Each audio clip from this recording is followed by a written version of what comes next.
E aí, durante o governo Costa e Silva também, é publicado o AI-5, Ato Institucional 5, que é o ato mais importante e mais emblemático e mais conhecido dos atos institucionais na época do governo militar. E aí o que é o AI-5? O AI-5 foi publicado e aí o que ele previa? Previa limitar as liberdades individuais das pessoas, a suspensão de habeas corpus. Habeas corpus é o direito de você responder a um processo em liberdade até que tenha uma prova que possa te condenar de fato. É você poder responder esse processo em liberdade. Esse é o habeas corpus. E aí ele suspende o habeas corpus, o AI-5, então pessoas começam a ser presas sem motivos e sem provas. Pessoas são presas sem motivos, sem provas, e é isso mesmo, porque você não pode mais pedir o habeas corpus. E aí, o AI-5 também diminui o poder do judiciário, que não poderia se opor a esse ato. E também começa a censura e o fim da liberdade de expressão. Isso também faz parte do AI-5.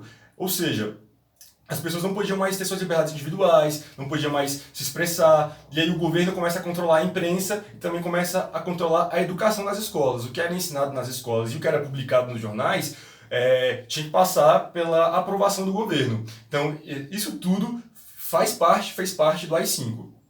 E aí, durante esse momento também, com o AI-5 e a repressão, as pessoas sem poderem se expressar, toda essa repressão política, começa a surgir várias guerrilhas, começam a ter um aumento de guerrilhas no país. O que eram as guerrilhas? As guerrilhas eram movimentos de jovens e estudantes armados, que eram contra o governo. E aí no campo, nos interiores, começam a surgir roubo de bancos e roubo de carros fortes para as guerrilhas.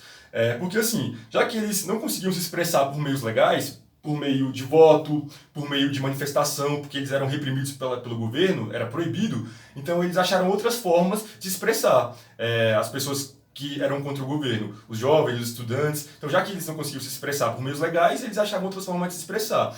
E as guerrilhas começam a ganhar força no Brasil inteiro. E os guerrilheiros também sequestravam líderes do governo para trocar por membros da guerrilha que tivessem sido sequestrados ou presos pelo regime militar. Ou seja, eu vou lá, sequestro alguém do governo, alguém importante, e peço para devolver alguém que é do meu grupo, da minha guerrilha, alguém que foi sequestrado ou preso, e aí isso começa a acontecer bastante também. A guerrilha começa a sequestrar líderes do governo para trocar por membros do seu grupo, que tinham sido presos, sequestrados, torturados, e aí começa uma grande sabotagem ao sistema. Como assim sabotagem? Os guerrilheiros começam a trocar seus nomes, eles trocavam seus nomes para poderem cometer crimes, sem ter culpa, né? Por exemplo, a pessoa trocava seu nome, cometia vários crimes, e como ela estava com o nome falso, isso não ia atrapalhar tanto a vida dela depois. Então começa-se a trocar nomes, as pessoas começam a trocar seus nomes para poder fazer parte das guerrilhas, e aí surge, em 1968, a ALN, que é uma das guerrilhas mais famosas do período, que é a Ação Libertadora Nacional, que é um grupo armado, uma guerrilha.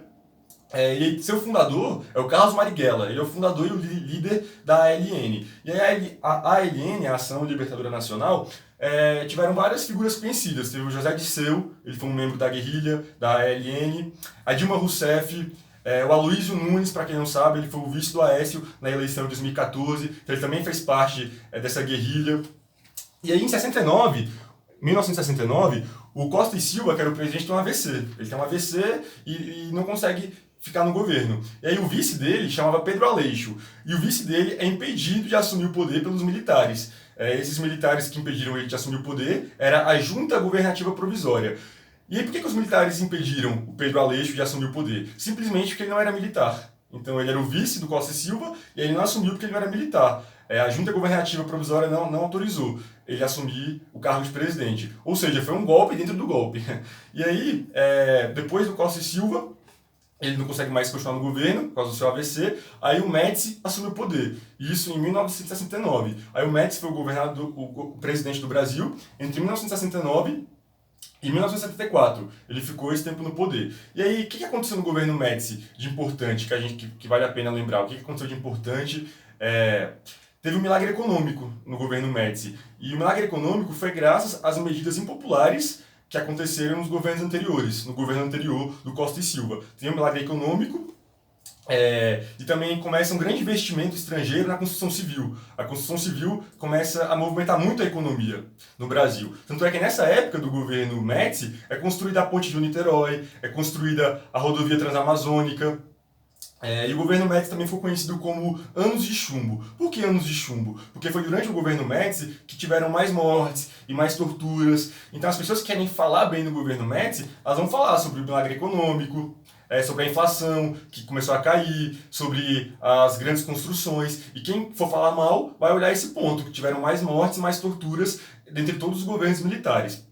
E também na época do governo Médici, tinha a chegada da televisão no Brasil, a chegada dos eletrodomésticos, e o Brasil chegou a ser a oitava economia mundial nesse período do governo Médici. E aí também tem a queda da inflação, como eu falei, a inflação estava em alta no Brasil há muito tempo, e no governo Médici a inflação começa a cair. Então os preços ficam melhores e isso ajuda a população, de certa forma, ajuda alguma parte da população que tinha como fazer o seu dinheiro render mais.